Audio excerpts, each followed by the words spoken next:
Pag-usapan po natin ang mga bagay na malapit sa iyo at sa iyong mental health.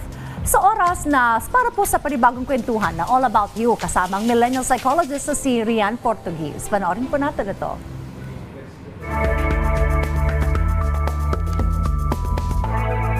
Magandang araw. Ako nga pala si Rian Portuguese, your millennial psychologist, and welcome sa segment na All About You, ang safe space kung saan pag-uusapan natin yung patungkol sa'yo. Ayan, para sa umagang to, babasahin natin yung ating letter sender.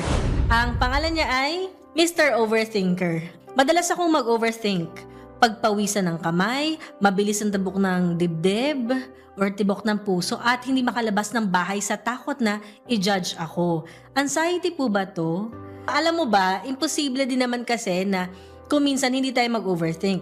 Somehow, yung average person nakakapag-overthink din. Ngayon, syempre yung question dyan, kung ito ba ay disorder na. 'Di ba? Kung titingnan natin at i-evaluate natin, malalaman talaga natin yan kapag magpa-check tayo syempre sa mental health professional. Pero on average, alam mo ba na yung average person ay nag-iisip ng 60,000 thoughts per day?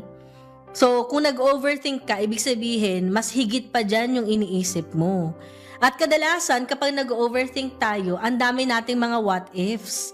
Pero ito yung dapat nating tandaan, no? Kapag nag-overthink tayo, kaya ang hirap-hirap niyang putulin at nagiging cycle siya na talagang mahirap na makaalis.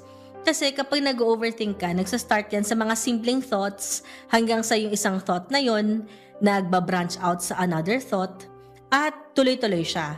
So, isa sa magandang tip natin dyan ay importante na i-observe mo yung patterns ng thoughts mo. Ano ba madalas yung pinag-iisipan mo or ino-overthink mo? Tapos, try mo ding i-observe kung paano ka naapektuhan nito. Kasi commonly, kapag nag-overthink ka, hindi naman yan dito lang sa mind eh. Meron din siyang impact sa ating katawan. Pwede natin gawin yung mga grounding exercises na tinatawag. Simulan natin sa 5-4-3-2-1 method. Yung 5-4-3-2-1 method, kadalasan niya sinasadya sa mga tao na anxious. Pwede mo rin gawin yung 4-7-8 na breathing exercise. So yung 4-7-8 breathing exercise, sa iba medyo nahihirapan silang gawin to kasi masyado daw matagal yung pag-hold ng breath o kaya yung pag-exhale. Kung hindi mo siya kayang gawin, talaga ng exact na 7 seconds or 8 seconds, okay lang naman. Ang importante, nagagawa mo na mas maging focus dun sa katawan mo habang ginagawa mo yung breathing exercise. At yung panghuli naman, dahil na-mention mo na hindi nakakalabas ng bahay, pwede mong gawin yung gradual exposure. So usually yung ginagawa natin sa gradual exposure, nililista natin or nagka-create tayo ng mga listahan ng mga bagay na medyo natatakot tayong gawin. Tapos, i-arrange natin yung lahat ng mga nilista natin sa ranking.